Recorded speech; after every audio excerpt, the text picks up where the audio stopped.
ঠাকুরগাঁওয়ে নির্বাচনী জনসভায় বক্তব্য রাখছেন বিএনপি চেয়ারম্যান তারেক রহমান। সরাসরি যাচ্ছে সেখানে। সিদ্ধান্ত গ্রহণ করেছি যে আমরা এই এলাকার তরুণদেরকে, এই এলাকার যুবকদেরকে সঠিকভাবে বিভিন্ন বিষয় ট্রেনিং প্রদান করতে চাই। সেটা কৃষিতে হোক, সেটা যন্ত্রাংশে হোক, সেটা বিভিন্ন বিষয় হোক না কেন, আমরা আমাদের যুবকদেরকে, তরুণদেরকে ট্রেনিং দিয়ে দক্ষ শ্রমিক গড়ে তুলতে চাই, যাতে করে তারা তাদের নিজেদের এলাকায় হোক অথবা বিদেশে কর্মসংস্থানের ব্যবস্থা করে যেতে পারে। প্রিয় ভাই বোনেরা, আমরা দেশকে সামনের দিকে এগিয়ে নিতে চাই। আমরা আন্দোলন করেছি, আমরা সংগ্রাম করেছি, জনগণকে সাথে নিয়ে, দেশের মানুষকে সাথে নিয়ে আমরা এখন দেশকে পুনর্গঠন করতে চাই। আমরা আমাদের দেশকে খাদ্যে স্বাবলম্বী করে গড়ে তুলতে চাই। আমরা আমাদের বেকারদের কর্মসংস্থানের ব্যবস্থা করতে চাই। আমরা আমাদের মা বোনদেরকে, সমগ্র বাংলাদেশে আমাদের মা বোনদেরকে শিক্ষিত এবং তার পাশাপাশি অর্থনৈতিকভাবে স্বাবলম্বী করে গড়ে তুলতে চাই। কিন্তু প্রিয় ভাই বোনেরা, এই কাজগুলো যদি করতে হয় তাহলে এই দেশের যে মালিক, এই দেশের মালিক কারা বলেন তো? কারা মালিক? জনগণ হচ্ছে এই দেশের মালিক। সেই জনগণের, সেই মালিকের সহযোগিতা ছাড়া আমাদের পক্ষে এই কাজগুলো সম্ভব নয়।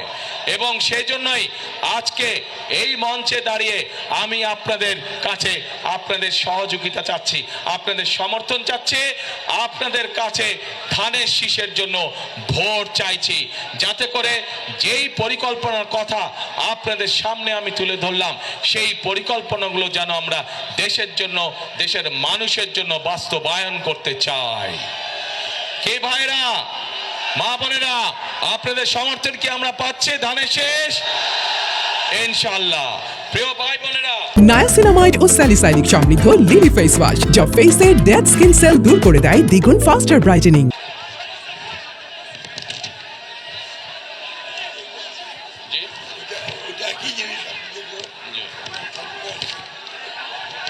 প্রিয় ভাই বোনেরা,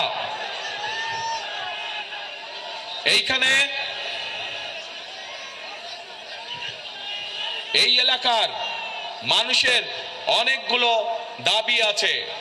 আমি আপনাদের সামনে, আমার সামনে যেই দাবিগুলো আছে সেইগুলোর ব্যাপারে, কয়েকটির ব্যাপারে আমি আপনাদের সাথে আলোচনা করতে চাই। আমরা পঞ্চগড় এবং ঠাকুরগাঁয় যে চিনি কল আছে, যে রেশম কারখানা আছে, পঞ্চগড়ে যে চা শিল্প আছে, এই শিল্পগুলোকে আবার আমরা গড়ে তুলতে চাই, যাতে করে এই এলাকার মানুষ বেকার না থাকে, যাতে করে এই এলাকার মানুষ কর্মসংস্থানের মাধ্যমে হালাল রুজি করে বেঁচে থাকতে পারে। প্রিয় ভাই বোনেরা, আমরা ঠাকুরগাঁয় ক্যাডেট কলেজের একটি দাবি আছে, এই দাবিটি আমরা চেষ্টা করব ইনশাআল্লাহ বাস্তবায়ন করার জন্য। প্রিয় ভাই বোনেরা, আগেই বলেছি আমি যে স্থানীয় যে কৃষিজাত পণ্য আছে, এই পণ্যগুলো অনেক সময় কৃষক ভাইদের জন্য সমস্যা হয়ে যায়, এই পণ্যগুলোকে তারা ঠিকভাবে প্রিজার্ভ করতে পারে না।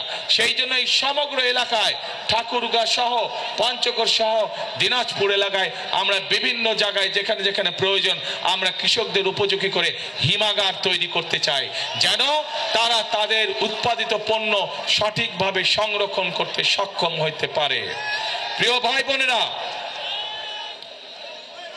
এই এলাকায় বহু শিক্ষিত যুবক আছে যারা আইটিতে কাজ করে থাকেন। সেই জন্য আমরা এই এলাকায় কৃষিকে যেরকম জোর দিব, কৃষির সাথে সম্পর্কিত শিল্প কারখানা যেমন গড়ে তুলব, একইভাবে যারা আইটিতে কাজ করে তাদের জন্য আইটি পার্ক বা আইটি হাব আমরা গড়ে তুলতে চাই, যাতে এলাকার ছেলেরা এলাকা থেকেই তারা তাদের কর্মসংস্থানের ব্যবস্থা করতে পারে। প্রিয় ভাই বোনেরা, এখন প্রিয় ভাই বোনেরা,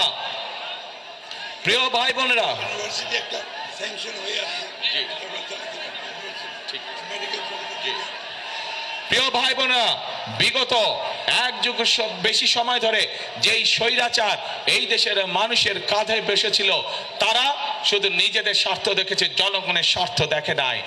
সেই জন্যই আমরা দেখি যে বাংলাদেশে, সমগ্র বাংলাদেশে কিভাবে বাংলাদেশের মানুষ, সাধারণ মানুষ চিকিৎসা থেকে বঞ্চিত হয়েছে। প্রিয় ভাই বোনেরা, আমরা বাংলাদেশের মানুষের কাছে গ্রামে গ্রামে, বিশেষ করে মা বোনদের জন্য এবং শিশুদের জন্য চিকিৎসা ব্যবস্থা নিশ্চিত করতে চাই।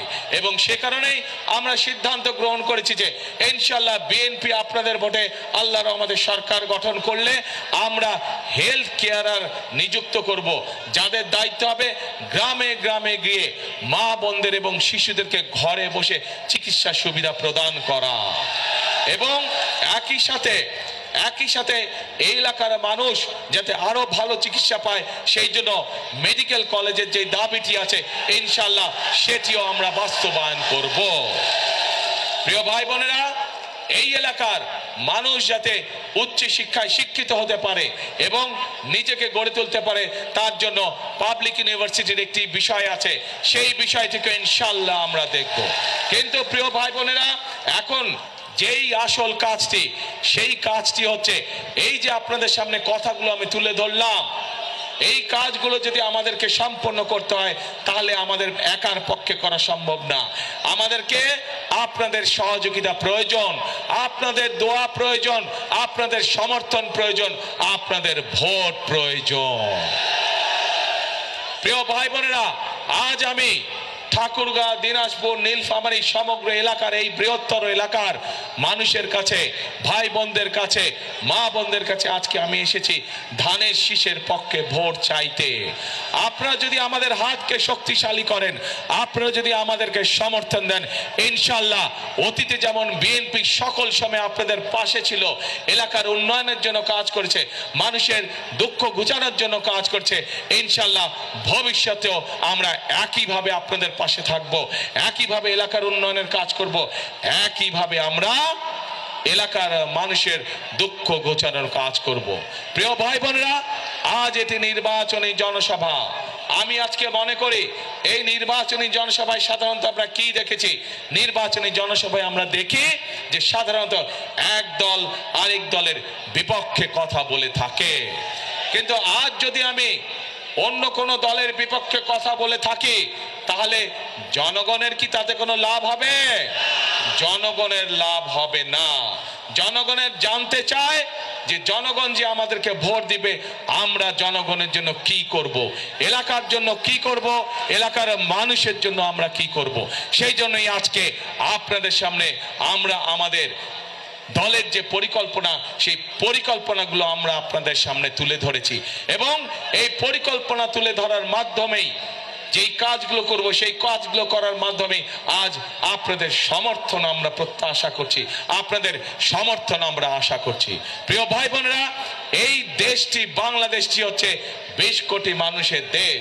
আমরা সকল সময় একটি কথা বিশ্বাস করি, দেশনেত্রী বেগম খালেদা জিয়া এত নির্যাতনের পরেও উনি একটি কথাই বলতেন যে এই দেশই হচ্ছে তার প্রথম এবং তার শেষ ঠিকানা। বিএনপির প্রত্যেকটি নেতাকর্মী, শহীদ জিয়ার প্রত্যেকটি সৈনিক, খালেদা জিয়ার প্রত্যেকটি সৈনিক বিশ্বাস করে যে বাংলাদেশই হচ্ছে তার প্রথম এবং বাংলাদেশই হচ্ছে তার শেষ ঠিকানা। কাজে প্রিয় ভাই বোনেরা, এই দেশ আমরা বিশ্বাস করি জনগণই সকল ক্ষমতার উৎস, এবং যেহেতু আমরা বিশ্বাস করি জনগণই সকল ক্ষমতার উৎস, সেই জন্য আমরা জনগণের সামনে এসে দাঁড়িয়েছি। জনগণের সমর্থন নিয়ে, জনগণের ভালোবাসা নিয়ে, জনগণের শক্তিতে আমরা বাংলাদেশকে পুনর্গঠন করতে চাই। যেই বাংলাদেশে সাধারণ মানুষ, খেটে খাওয়া মানুষ নিরাপদে রাস্তায় চলাচল করতে পারবে, যেই বাংলাদেশে সাধারণ মানুষ নিরাপদে ব্যবসা বাণিজ্য চাকরি বাকরি করতে পারবে, যেই বাংলাদেশে মা বোনেরা নিরাপদে কর্মসংস্থানের ব্যবস্থা করতে পারবে, নিরাপদে পথে চলাচল করতে পারবে, যেই বাংলাদেশের শিশুরা, ভবিষ্যৎ প্রজন্মরা তাদের শিক্ষা ব্যবস্থা সুন্দরভাবে করতে পারবে, যাতে করে তারা মানুষ হয়ে গড়ে উঠতে পারে, যেই বাংলাদেশে তরুণ সমাজেরা যুব সমাজের সদস্যরা তাদের লেখাপড়ার পরে কোনো না কোনো একটি কর্মসংস্থানের ব্যবস্থা করতে পারবে, তাদেরকে বেকার থাকতে হবে না। যেই বাংলাদেশে আমরা এমন একটি বাংলাদেশ চাই, যে বাংলাদেশে মানুষ অন্তত ন্যূনতম চিকিৎসা ব্যবস্থা থেকে, চিকিৎসা সুবিধা থেকে বঞ্চিত হবে না। প্রিয় ভাই বোনেরা, এইরকম যদি একটি বাংলাদেশ আমরা গড়ে তুলতে চাই, তাহলে আপনাদের প্রত্যেকটি মানুষের সহযোগিতা আমাদের প্রয়োজন, সমর্থন আমাদের প্রয়োজন। প্রিয় ভাই বোনেরা, আপনারা কি এরকম বাংলাদেশ গড়তে চান? কারা কারা এরকম বাংলাদেশ গড়তে চান? তাহলে প্রিয় ভাই বোনেরা, আমাদের কাজ একটি, কথা একটি। সেই কাজ এবং সেই কথা হলো, করব কাজ। কি ভাই, করব কাজ, গড়ব দেশ, সবার আগে বাংলাদেশ। প্রিয় ভাই বোনেরা, আমরা আন্দোলন করেছি, আমরা 71 সালে যুদ্ধ করেছি, আমরা এই দেশকে স্বাধীন করেছি। 2024 সালে আমরা ছাত্র জনতার অভ্যুত্থান দিয়ে এই দেশের স্বাধীনতা রক্ষা করেছি। এখন আমাদেরকে দেশকে গঠন করতে হবে, এখন আমাদের এই দেশকে তৈরি করতে হবে, এই দেশের অর্থনীতিকে, এই দেশের গণতন্ত্রকে আমাদেরকে মজবুত করে গড়ে তুলতে হবে।